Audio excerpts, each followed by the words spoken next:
حضرت یوسف علیہ السلام 7 سال بعد ایک انتہائی عجیب غریب عزیز مصر کی خواب کی تعبیر بتانے پر حضرت یوسف علیہ السلام کو رہائی مل گئی۔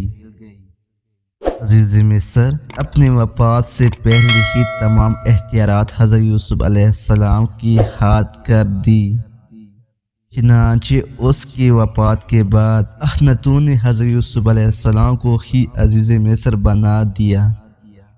چلے اب چلتے ہیں کہ اس بات کی طرف کہ زلیخا اور حضرت یوسف علیہ السلام کو شادی کیسے ہوئی۔ عزیز مصر کی وفات کے بعد زلیخا تنگ دست اور محتاج ہو چکی تھی اور آنکھوں کی بینائی بھی چلی گئی تھی، تو کسی نے انہیں مشورہ دیا کہ اگر آپ حضرت یوسف علیہ السلام جو کہ شاہ مصر بھی ہے اس سے اپنا معاملہ ذکر کرے تو ہو سکتا ہے کہ وہ آپ پر رحم کرے اور آپ کی مدد فرما کر آپ کو غنی کر دے، کیونکہ آپ نے بھی ان کا خیال رکھا تھا اور ان کو عزت دی تھی۔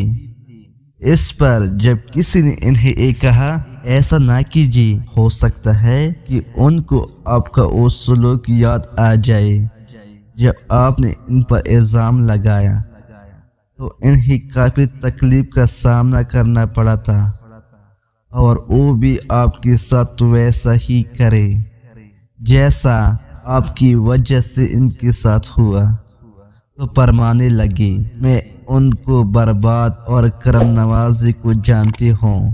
چنانچہ آپ حضرت یوسف علیہ السلام کی گزرگاہ میں ایک ٹیلی پر بیٹھ کر ان کا انتظار کرنے لگی۔ جب آپ اور وزیروں مشیروں کے ساتھ نکلے اور زلیخا نے حضرت یوسف علیہ السلام کی خوشبو محسوس کی تو آپ کھڑے ہوئے اور آواز دی، پاکی ہے اس کے لیے جس نے مصیبت کے سبب بادشاہ کو غلام اور اطاعت کے سبب غلام کو بادشاہ بنا دیا۔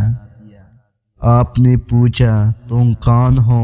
عرض کی میں وہی ہوں جو آپ کی خدمت خود کرتی تھے، آپ کے بالوں میں اپنے ہاتھ سے کنگھی کرتے تھے، آپ کے رہنے کی جگہ خود صفائی کرتے تھے۔